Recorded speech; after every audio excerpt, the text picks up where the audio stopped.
गुरुर्ब्रह्मा गुरुर्विष्णु गुरुर्देवो महेश्वरः गुरुः साक्षात् परं ब्रह्म तस्मै श्री गुरवे नमः। नारायण नारायण नारायण नारायण। आज 4 अगस्त है। आनंद रस रत्नाकर के आज के पृष्ठ में परम पूज्य महाराज श्री के कठोपनिषद प्रवचन में से ये पृष्ठ लिया गया है और आज के पृष्ठ का शीर्षक है आज्ञा पालन। आज के पृष्ठ में प्रवेश करने के पूर्व ये जानना जरूरी है कि उपनिषद पे महाराज श्री प्रवचन करने जा रहे हैं, तो उपनिषद में तत्व ज्ञान का वर्णन आता है मुख्य रूप से। तो तत्व के ज्ञान में आज्ञा पालन की कितनी बड़ी भूमिका है, इसको आज यहाँ महर्षि बतावेंगे। पर वो तो आखिरी वस्तु है, तत्व ज्ञान जो है वो तो आखिरी वस्तु है। आज्ञा पालन जो है व्यावहारिक जीवन में इसका कितना बड़ा महत्व है उसको पहले बतावेंगे और अंत में जाके आज के पृष्ठ में बतावेंगे कि तत्वज्ञान जैसी दुर्लभ वस्तु भी आज्ञा पालन से संभव है। कैसे? तो वहाँ कथा है कठोपनिषद में, शर्मा जी को पता है। नचिकेता जो थे, इनके पिता, उन्होंने सर्व त्याग का एक यज्ञ होता है जिसमें सब कुछ त्याग कर दिया जाता है। अपने परिवार के लिए जो भी आवश्यक वस्तुएं हैं उनको छोड़ के और कुछ भी अपने पास नहीं रखते। तो जब पिता ने वो अनुष्ठान किया तो उसमें गायों का जो भी थी वो दे रहे थे ब्राह्मणों को। नचिकेता, जिनकी उम्र ज़्यादा नहीं थी, 6-7 वर्ष के रहे होंगे,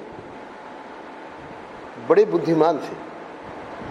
अब जो पिता सर्व त्याग का अनुष्ठान कर रहा है, स्वाभाविक है, वैदिक युग में ऐसे ऐसे महापुरुष रहे हैं।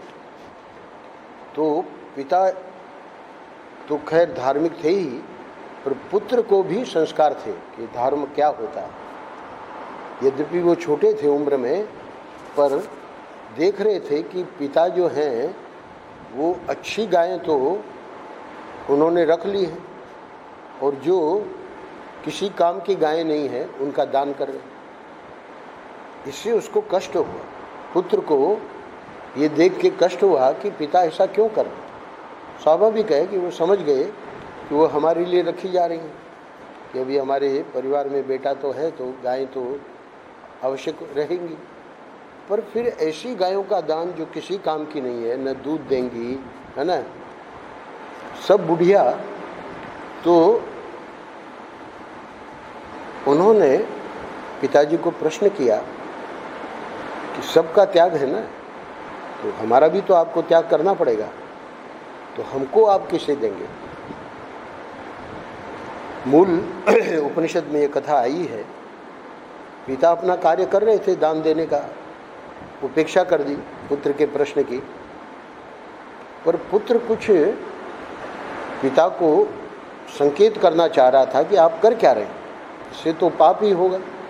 इस प्रकार की गायों को आप जो दे रहे हैं, उसके हृदय में था, पर उसने पिता के सामने ऐसी बात रखी नहीं। उसने बड़ी दूसरी भाषा में कहा, दूसरी बार दोहराया कि आप मुझे किसको देंगे। स्वाभाविक है पिता को क्रोध आ गया। तो संभवतः जब तीसरी बार उसने कहा तो क्रोध में ही पिता ने कहा कि तुझको तो मैं यमराज को दूंगा। पिता ने कहा तो क्रोध में, जैसे पिता कह दे कि, है ना, तुझको तो मतलब मृत्यु को दूंगा। तो यमराज को देने का अर्थ है मृत्यु को। अब यहाँ कठोपनिषद में ये स्पष्ट नहीं है कि कैसे क्या उसने, नचिकेता ने इस प्रक्रिया को किया, पर पिता ने चूंकि कह दिया है तो पिता की बात अन्यथा नहीं होनी चाहिए, इसलिए वो यमराज के पास पहुंच गए। तो यहाँ पर प्रश्न उठेगा कि वो कैसे यमराज के पास पहुंच गए, क्योंकि अगर हम पहुंचना चाहें तो हम नहीं पहुंच सकते। तो वैदिक युग में बहुत सारी ऐसी बातें हैं जो हम लोग समझ नहीं पाएंगे, क्योंकि महाभारत में ही आया है। अर्जुन जो हैं उनको कहा गया कि अब तुम तप करो। व्यास जी ने भी कहा, लोमश ऋषि ने भी कहा, धौम्य मुनि ने भी कहा, तप करके और अर्जित करो दिव्यास्त्र, क्योंकि आगे जाके महाभारत युद्ध होगा। तो वो जब तप किए तो तप में ही वहाँ वर्णन आया है उनका तप का, जैसे ध्रुव के तप का वर्णन है वैसे अर्जुन के तप का महाभारत में वर्णन है। हिमालय में चले गए तो ये तो वन में थे, अज्ञात, वो 13 वर्ष का था, 12 वर्ष का वनवास और 1 वर्ष का अज्ञातवास। तो वहाँ पर भगवान शंकर भी प्रसन्न हुए, उन्होंने भी परीक्षा ली, फिर पशुपतास्त्र दिया और सब देवता लोग वहाँ आए जहाँ वो तप कर रहा था और उन्होंने अपने अपने दिव्यास्त्र दिए। इंद्र भी आए स्वर्ग से और इंद्र ने कहा, अब ये तो इंद्र के तो पुत्र ही हैं, अर्जुन जो हैं उनकी माता को चूँकि पांडु को श्राप था तो वो दोनों पत्नियों से, पांडु भी वनवास का मतलब वो शिकार के प्रेमी थे इसलिए वो जंगल में ही रहते थे और भाई को धृतराष्ट्र को राज्य संभला दिया था। धृतराष्ट्र अंधे थे इसलिए अपने वैदिक युग में अंधा व्यक्ति राज्य नहीं कर सकता, तो इसलिए पांडु ही राजा थे। पर उनको लगा कि ठीक है धृतराष्ट्र कर लेंगे मंत्री के साथ, तो मंत्री के साथ वो धृतराष्ट्र अपना राज्य करते रहे, ये अपना जंगल में रहे।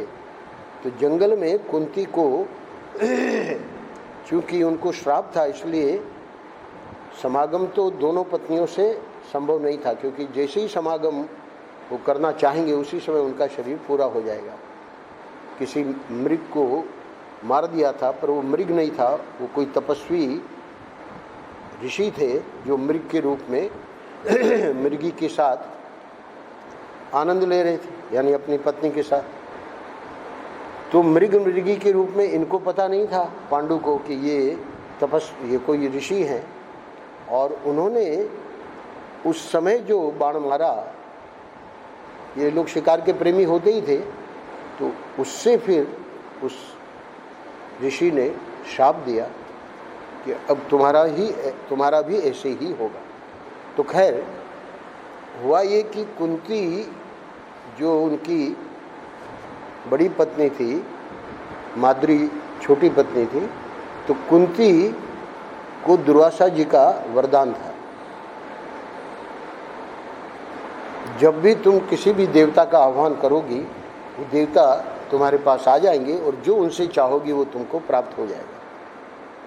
तो कम उम्र की थी, कुंवारी थी, पर उसको लगा कि चलो इसका एक बार प्रयोग कर लिया जाए कि क्या सचमुच में ऐसे देवता आ जाते हैं क्या। दुर्वासा ऋषि तो चले गए, बड़ा प्रसन्न कर लिया था अपनी सेवा से दुर्वासा जी को। तो सूर्य देवता का आह्वान किया, सूर्य देवता आ गए। अब देवता जब आ गए तो अब ये बेचारी घबराई कि अब क्या करें। तो देवता ने बताया कि जो भी तुम्हारे हृदय में है वो तो अब हम करेंगे ही करेंगे। तो उसी सूर्य देवता के समागम से ही कर्ण का जन्म हुआ, और चूँकि वो कुंवारी थी तो इसलिए कर्ण को पेटी में रख के और बहा दिया कि कोई न कोई किसी न किसी को प्राप्त हो जाएगा।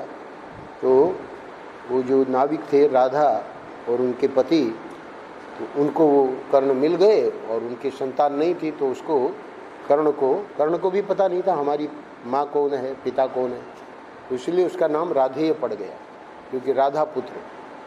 बहुत आगे चल के महाभारत युद्ध के पहले उसको ये बताया गया कुंती द्वारा भी और भगवान सूर्य के द्वारा भी, भगवान कृष्ण के द्वारा भी, कि तुम राधे नहीं हो, तुम कौंते हो। यानी बाद में उसने जब पांडु से शादी हो गई उसके बाद जो शाप जब मिल गया पांडु को, तब पांडु ने कहा, उस समय ऐसा विधान था वैदिक युग में कि पत्नी जो है, अगर पति उसको पुत्र नहीं दे सकता है तो किसी ब्राह्मण जो कि बड़ा संयमी हो, उससे संतान पैदा कर सकते। पांडु ने कहा कुंती को कि तुम इस प्रकार से संतान पैदा कर लो। तो फिर कुंती ने बताया कि उसकी ज़रूरत नहीं है, क्योंकि उसने तो एक्सपेरिमेंट तो कर ही लिया था। तो बोले कि हमको ऐसे ऐसे वरदान है। तो बोले ठीक है, तुम फिर वरदान के द्वारा पुत्र प्राप्त करो। तो धर्मराज का आह्वान किया। तो युधिष्ठिर जो हैं वो धर्मराज के ही पुत्र हैं। उसके बाद वायु देवता का आह्वान किया। तो भीम जो हैं वो वायु देवता के पुत्र हैं। और इंद्र का आह्वान किया तो अर्जुन जो हैं वो इंद्र के पुत्र हैं। तो इस प्रकार जब पांडु ने कहा कि और पुत्र पैदा करो, तो मना कर दिया। कुंती ने कहा कि अब बस। तो फिर ये हुआ कि माद्री के संतान नहीं है, तो तुम जो है उस मंत्र को माद्री को दे दो, ताकि वो भी, उसको भी पुत्र हो जाए। तो माद्री को जब दे दिया गया मंत्र, तो माद्री ने आह्वान किया अश्विनी कुमार। अश्विनी कुमार 2 हैं, इसलिए नकुल और सहदेव ये जुड़वा पैदा हुए। तो इस प्रकार ये पांचों पांडव वहीं वन में ही, जंगल में ही पैदा हुए। और बाद में आगे चल के जब पांडु मर गए, तो ऋषियों ने ले जाके वहाँ धृतराष्ट्र को, कुंती को और इनको सबको, पांचों पुत्रों को सौंप दिया। अब वहीं पे वे बड़े हुए, वहीं पे द्रोणाचार्य ने कौरवों को, पांडवों को साथ में शिक्षा दी। पर बात मुझे ये सुनानी है कि आगे चल के जब दुर्योधन की नीति और धृतराष्ट्र का भी मन खराब हो गया, तो इन लोगों के साथ बड़ा गलत व्यवहार होने लगा। लाक्षागृह में जलाने का, भीम को विष देके मारने का, ये सब बहुत सारे प्रयत्न हुए ताकि हमको राज्य इनको न देना, मतलब बंटवारा न करना पड़े, नहीं तो आधा ही राज्य रह जाएगा। पर जब कुछ भी, यहाँ तक कि लाक्षागृह से भी वो बच गए और अंत में बाद में प्रकट हो गए, तो फिर यही निर्णय हुआ कि अब इनको देना ही पड़ेगा। तो इंद्रप्रस्थ यानी वो ऐसी भूमि जो किसी काम की नहीं थी, वहाँ का राज्य दिया गया। खैर, इन्होंने भगवान कृष्ण और जो खांडव वन में दानवों के जो विश्वकर्मा है, उनके सहयोग से पूरा का पूरा इंद्रप्रस्थ को बहुत बढ़िया बना लिया। और फिर आगे चल के राजसूय यज्ञ किया। अब तो राजा हो गए ना युधिष्ठिर इंद्रप्रस्थ के, ये हस्तिनापुर के राजा थे। तो राजसूय यज्ञ में तो सम्राट बनने के लिए पूरे भारत को जीतना पड़ता है। ये चारों भाइयों द्वारा पूरे भारत के सम्राटों पर विजय प्राप्त करके राजसूय यज्ञ, यानी बहुत गजब की वो घटना है। अब दुर्योधन को बड़ा उससे लगा कि इसके पास इतनी संपत्ति है, तो कैसे इसको हम या तो युद्ध करके लें और या फिर कोई दूसरा तरीका हो। तो शकुनी ने बताया कि तरीका हमारे पास है, उनको जुआ के लिए बुला लेते हैं और वो हार जाएंगे। तो वो सब घटना आपको पता है, पांचों अपने पांडव अपने को हार गए और द्रौपदी भी अपने को, यानी उसको भी दाव पे लगा दिया। तो वस्त्रावतार वगैरह ठाकुर जी का हुआ। पर बाद में जब धृतराष्ट्र को पता लगा कि ये घटना जो है सभा में लाकर और उसका वस्त्र वगैरह खींचा गया, इससे तो पांडव अब ये छोड़ेंगे नहीं, ये सबको मार डालेंगे। तो बड़ा घबराया हुआ था। तो विदुर जी ने कहा कोई बात नहीं, तुम द्रौपदी को वरदान दे दो। द्रौपदी को वरदान दिया तो उसने कहा कि बस हमारे पांचों पति मुक्त हो जाएं। द्रौपदी को तो पहले से ही मुक्त कर दिया। तो बोले कि और वरदान मांगो। बोले कि अब मुझे कोई वरदान नहीं चाहिए। तो स्वयं धृतराष्ट्र ने कहा कि जितना भी आप राज्य वगैरह हार गए हैं वो सब मैं लौटाता हूँ और आप लोग जाइए। अब ये जो इनकी योजना थी शकुनी, दुर्योधन, कर्ण और दुशासन की, वो सब फेल हो गई, क्योंकि सब कुछ लौटा दिया गया। तब फिर से धृतराष्ट्र को दुर्योधन ने कहा, पूरी योजना बना के कि इनको बुलाया जाए, और उसी में क्योंकि ये आज्ञाकारी थे तो युधिष्ठिर आ गए। फिर से जुआ खेला गया, शर्त अलग रखी गई कि कोई जो भी हारेगा 12 वर्ष वनवास, 1 वर्ष अज्ञातवास, और अज्ञातवास में अगर पता लग गया तो फिर 12 वर्ष का वनवास। तो उसी वनवास के समय में अर्जुन जब तपस्या करने गए तो वहाँ पर ये इंद्र आदि यानी पिता भी वहाँ आए, और पिता ने देखिए पिता को मालूम था कि आगे महाभारत युद्ध होगा, तो पिता ने कहा कि हम मातुली को भेजेंगे और तुम स्वर्ग आना। तो ये पूरी कथा मैंने इसलिए सुनाई कि बाद में मातुली को भेजा इंद्र ने अपने रथ को। ये सब रथ उड़ते थे, जैसे वायुयान है, वहाँ वर्णन तो घोड़े का ही आया है, लाल घोड़े, पर वहाँ हॉर्स पावर, जैसे अभी चंद्रयान भेजा है भारत ने, तो हॉर्स पावर यानी उसमें जो शक्ति होती थी तो संकल्प की होती थी। तो रथ आया है स्वर्ग से और उसमें अर्जुन स्वर्ग गए, और इसी शरीर से 5 साल वो वहाँ स्वर्ग में रहे। स्वर्ग में इस शरीर को छोड़कर ही जा सकते हैं, सशरीर नहीं जा सकते, तो इसी शरीर से वो गए हैं। तो यहाँ यमराज में भी चूँकि यमराज के मुंह से नचिकेता के पिता के मुंह से निकल गया कि मैं तुमको धर्मराज यानी यमराज को दूंगा, तो वहाँ वर्णन आया है कि वो वहाँ पहुँच गए। अब जब वहाँ पहुँच गए यानी आज्ञा पालन, पिता ने तो क्रोध में कहा, पर कहीं ऐसा न हो कि मैं नहीं जाऊं तो पिता की ये जो आज्ञा है या ये जो पिता के मुंह से बात निकल गई है उसका उल्लंघन हो जाएगा। तो उसका परिणाम बड़ा गजब का हुआ। नचिकेता वहाँ पहुँच गए पर धर्मराज बाहर गए हुए थे। वहीं 3 दिन तक व्रत किया, उपवास किया, कुछ खाया पिया नहीं। वहाँ के लोगों ने कहा भाई आप कुछ ले लो, कुछ नहीं लिया। वो जब लौटेंगे क्योंकि हमारा काम उनसे है।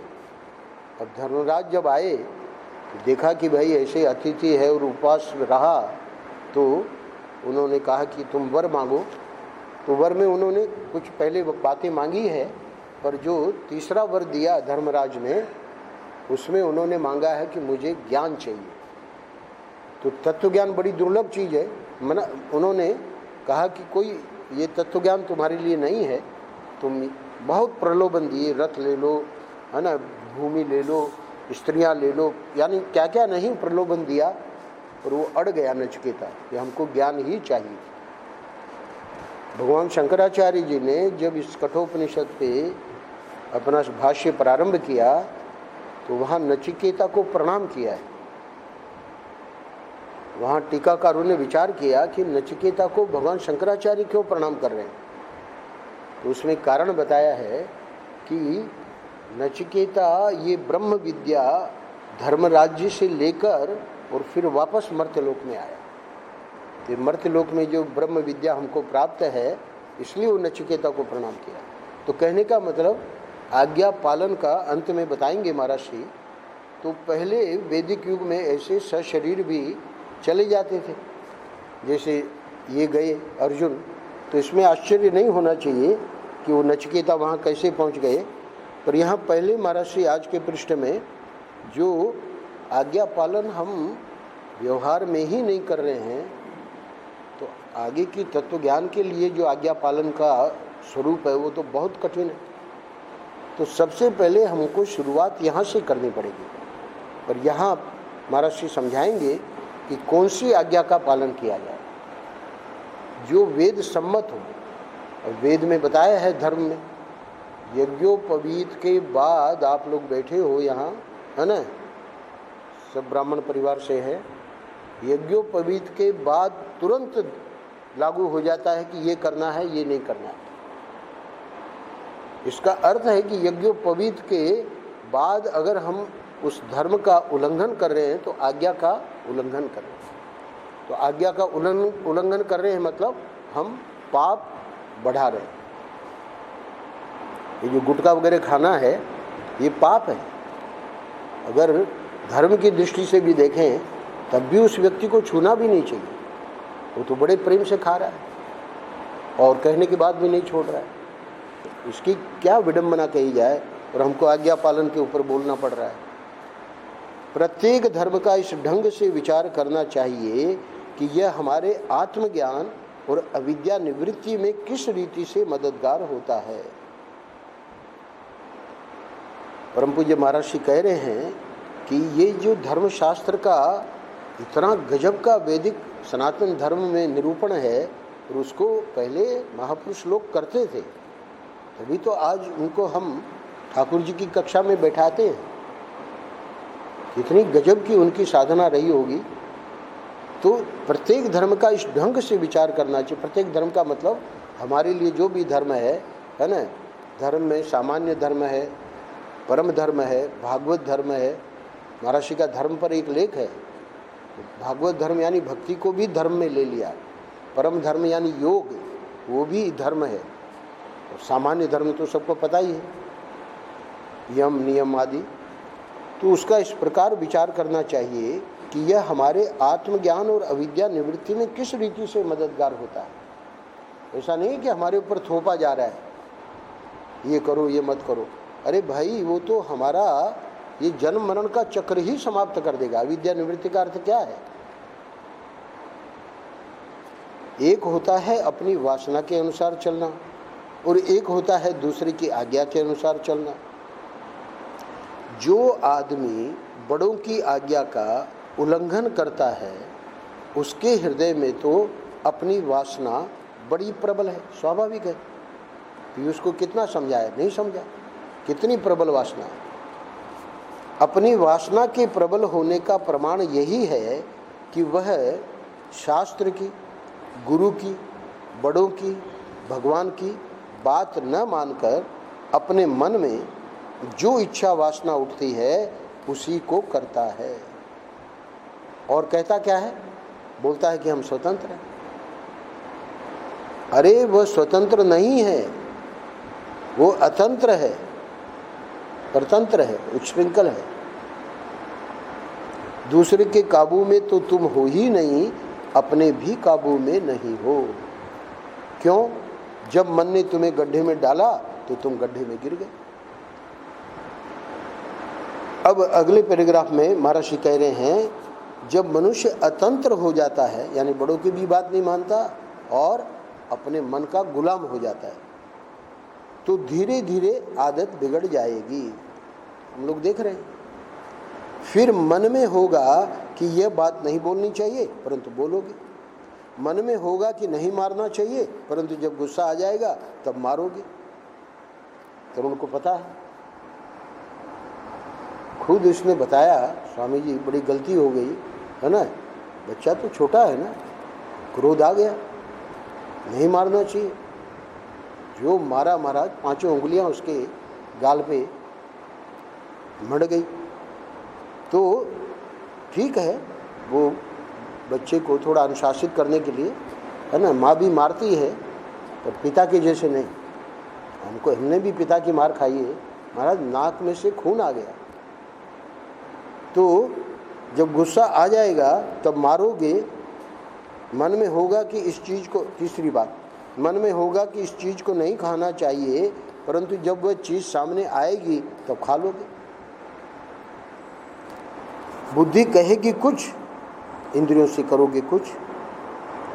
परम पूज्य महाराज जी प्रश्न उठा रहे कि ये क्यों हुआ, यानी ऊपर की ये जो तीनों बातें कही, ये क्यों हुआ? बोलने को बोल दिया, है ना, गुस्सा मार दिया, खाने को खा लिया, नहीं खाना चाहिए था।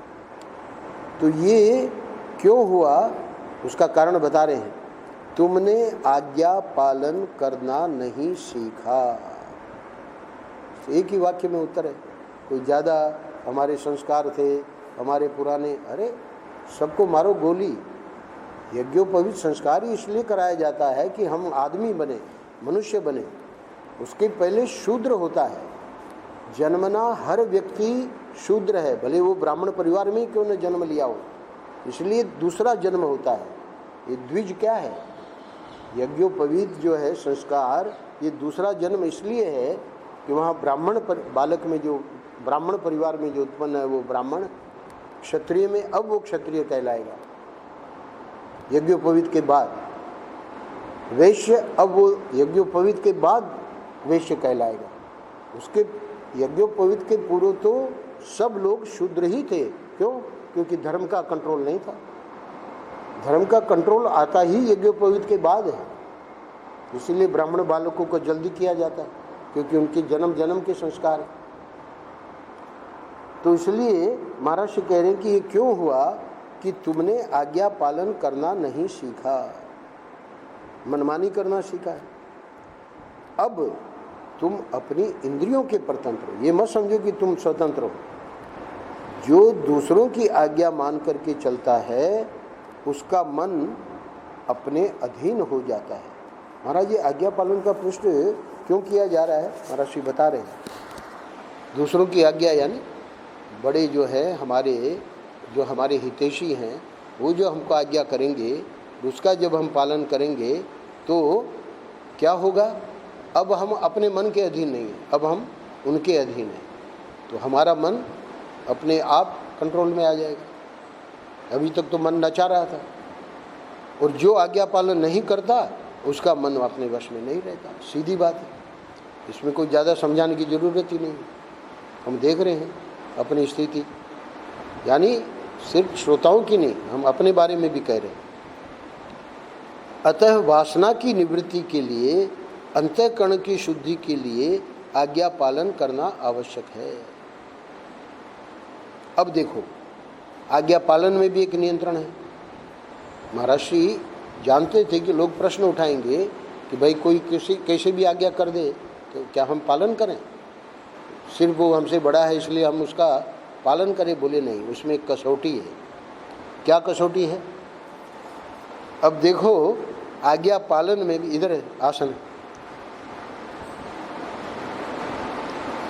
अब देखो आज्ञा पालन में भी एक नियंत्रण है। अफसर कोई आज्ञा दे तो उसको माने या न माने। परम पूज्य महाराज श्री, हम लोग चूंकि बड़े कुतार्किक हैं, कुतर्क करेंगे। अरे भाई, जो नौकरी कर रहा है, एक देवी हमको मिली, दक्षिण में हम थे, उसने सुनाया कि महाराज हम नौकरी करती थी तो हमको ऐसी आज्ञा दी गई कि ये फला वस्तु तुमको विमान से वहाँ पहुँचानी है, क्योंकि तुमको लोग नहीं पकड़ेंगे। देवी समझ गई कि बहुत गलत चीज़ है और हम ये क्यों करें, उसने मना कर दिया। बोले हमारी नौकरी छूट गई, हमको कोई परवाह नहीं। क्या कह रहे हैं देखो ना, आगे महाराज श्री बता रहे हैं। अब देखो, आज्ञा पालन में भी एक नियंत्रण है। यहाँ पे अब देखो, आज्ञा पालन में भी एक नियंत्रण है। अफसर कोई आज्ञा दे तो उसको माने या न माने। यदि यह प्रश्न उठे तो उसकी कसौटी यह है कि वह आज्ञा संविधान के अनुसार है या नहीं। संविधान क्या है? हमारे लिए वेद है। यदि तुम्हारा अफसर संविधान के खिलाफ, कानून के विरुद्ध किसी उपकर्म को करने की आज्ञा देता है, एक होता है कर्म, एक होता है उपकर्म। उपकर्म यानी जो कि संविधान के विरुद्ध है, तो उसकी वह आज्ञा मानने योग्य नहीं है। देवी जी को तो पहले ही पता था कि वो जो चीज़ है निषिद्ध है, उसका ले जाना है ना, तो कानून की दृष्टि से भी वो गलत था। कहो कि फिर तो वह अफसर हमको नौकरी से ही छुट्टी कर देगा, तो भाई जो धर्मात्मा होगा वह निर्भय होगा, उसको डर नहीं रहेगा। अरे ठाकुर जी चाहेंगे हमको दूसरी नौकरी मिल जाएगी, है ना, हम गलत कर्म करके और जेल में जावें। देखो, आज्ञा की कसौटी यह है कि जो अपौरुषेय वेदवाणी है, जो मनुष्य की सृष्टि की आदि से लेकर अंत तक के लिए शाश्वत संविधान है, सनातन कानून है, उस वेदवाणी के अनुकूल जो आज्ञा है वह तो ठीक है। क्योंकि ये तो चलो लौकिक बात हो गई, अवसर वाली बात। प्रश्न तो यह है हमारे लिए, तो हम अपनी मनमानी कर रहे हैं, हम जान रहे हैं मन के हम गुलाम हैं। तो अब महर्षि हमारे लिए कह रहे हैं कि आज्ञा की कसौटी क्या है? वेदवाणी, जो मनुष्य की सृष्टि की आदि से लेकर अंत तक के लिए शाश्वत संविधान है। इसे नहीं है कि वेद जो है आज से 5000 वर्ष तक ही लागू था और अब हमारे लिए लागू नहीं है। ये तो शाश्वत वेद, इसलिए सनातन वैदिक धर्म। सनातन का अर्थ ही यही है। अग्नि का धर्म क्या है? जलाना। ये थोड़ी कि अग्नि जो है अभी 500 वर्ष तक जलावेगी, उसके बाद अग्नि ठंडी हो जाएगी। उसका जन्मजात धर्म है जलाना, प्रकाश देना, जलाना अग्नि का जन्मजात गुण है। तो यही वैदिक सनातन धर्म जो है, वेद जो है वो किसी समय विशेष के लिए नहीं है। वो तो महर्षि कह रहे हैं कि मनुष्य की सृष्टि की आदि से लेकर सृष्टि के अंत तक के, यानी जब तक प्रलय होगा, तो प्रलय नहीं होगा तब तक वो वेद ही संविधान है। और प्रलय के बाद फिर सृष्टि होगी, फिर वेद प्रकट हो जाएगा। वेद तो भगवान है ना, तो इसलिए अंत तक के लिए शाश्वत संविधान है, सनातन कानून है। उस वेद वाणी के अनुकूल जो आज्ञा है वह तो ठीक है। इसीलिए गुरुओं से लोग पूछ लेते हैं कि सब बातें हम लोगों को नहीं पता है। तो गुरु लोग जो हैं, महात्मा लोग हैं, संत लोग हैं, है ना, वो लोग प्यार से समझा देते हैं। और जो उसके प्रतिकूल है वह ठीक नहीं है, मानने योग्य नहीं है। प्राचीन संस्कृति में वैदिक धर्म में कौन सी बात किस अभिप्राय से कही हुई है, यह बात हम बताते हैं, यानी संत लोग बताते हैं। क्यों? क्योंकि हम लोगों को समझ में ही नहीं आवेगा कि वेद में, उपनिषद में आए कि अभिचार का प्रयोग कर ले। अरे उपनिषद तो तत्व ज्ञान का है, अभिचार तो किसी को मारने के लिए प्रयोग होता है। वहाँ धर्म सम्राट कृपात्रि जी महाराज ने समझाया वेदांत में इसका क्यों वर्णन आया। तत्व ज्ञान की जहाँ चर्चा है, बोले कि कल्पना करो कि कोई लगा हुआ तो है तत्व ज्ञान प्राप्त करने में, पर किसी व्यक्ति विशेष से इतनी शत्रुता है कि उसका मन लगता ही नहीं, उसका मन बार बार उसी का चिंतन करता है। तो अभिचार प्रयोग के द्वारा, यानी वेद में जो उपाय दिया है उस उपाय के द्वारा भले शत्रु को समाप्त कर दे, पर उसका प्रायश्चित करना पड़ेगा। उसका जब वो प्रायश्चित कर लेगा, बात खत्म हो गई। वो शत्रु ही उसको, वो तत्व ज्ञान में उसकी प्रवृत्ति नहीं हो रही थी। तो महर्षि कह रहे हैं कि बताएगा कौन? वो अभिप्राय किस अभिप्राय से कही हुई है, ये बात हम बताते हैं। हम बताते हैं यानी संत बताते हैं, जो विद्वान हैं, है ना, श्रोत्रिय ब्रह्मनिष्ठ महापुरुष, वे बताते हैं। वे ही तो ये आज्ञा पालन के बारे में बोल रहे हैं। तो देखो, यह जो आज्ञा पालन है वही अंत में तत्व ज्ञान करा देगा। कैसे? अभी अभी मैंने नचिकेता का सुनाया, बड़ा प्रलोभन दिया। वहाँ ये हमको सीखना है कि जब हम इस मार्ग में चलेंगे, आश्रम की महंती ले लो, है ना, भगवान सब प्रकार के प्रलोभन देंगे, फिर महंती करते रहो, फिर ये तत्व ज्ञान नहीं आना है। क्यों? क्योंकि वो महंती में ही उसका तो प्रलोभन देंगे। अमेरिका हो आओ, है ना, बड़े बड़े शिष्य, हमारे महात्मा जी इतना संघर्ष कर रहे हैं, किसके लिए? गुरु के लिए।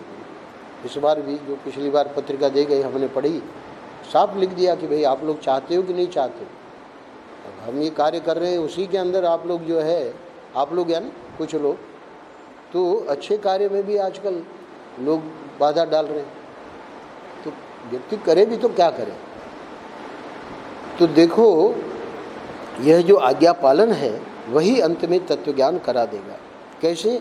कि एक दिन वेद की आज्ञा से और गुरु की आज्ञा से तुम्हारी आज्ञाकारिणी बुद्धि तत्व को ग्रहण कर लेगी। इसलिए ठाकुर जी क्यों ये विघ्न बाधा डालते हैं? बोले कि अगर हमारा गुरु के चरणों में प्रेम है तो हमको किसी की परवाह नहीं। हमारा क्या आग्रह है कि हम ये चला, इन्होंने साफ लिख दिया, भाई आप चाहते हो तो हम चलाएंगे, नहीं तो कोई बात नहीं, हम तो बंद कर देंगे। भाई लोगों को कुछ अच्छी चीज़ दी जा रही है, और लोगों का लग रहा है कि ये अपना स्वार्थ इसमें सिद्ध करें। तो आजकल निष्काम कर्म के लिए तो व्यक्ति बड़े ईमानदारी से भी लगेगा, तो लोग यही शंका करेंगे कि ये निष्काम कर्म क्यों करेगा, इसका जरूर कुछ न कुछ स्वार्थ है। तो इसलिए ये तो यहाँ कहा जा रहा है कि वो निर्भय रहेगा। जो धार्मिक व्यक्ति है उसको किसी का डर नहीं है।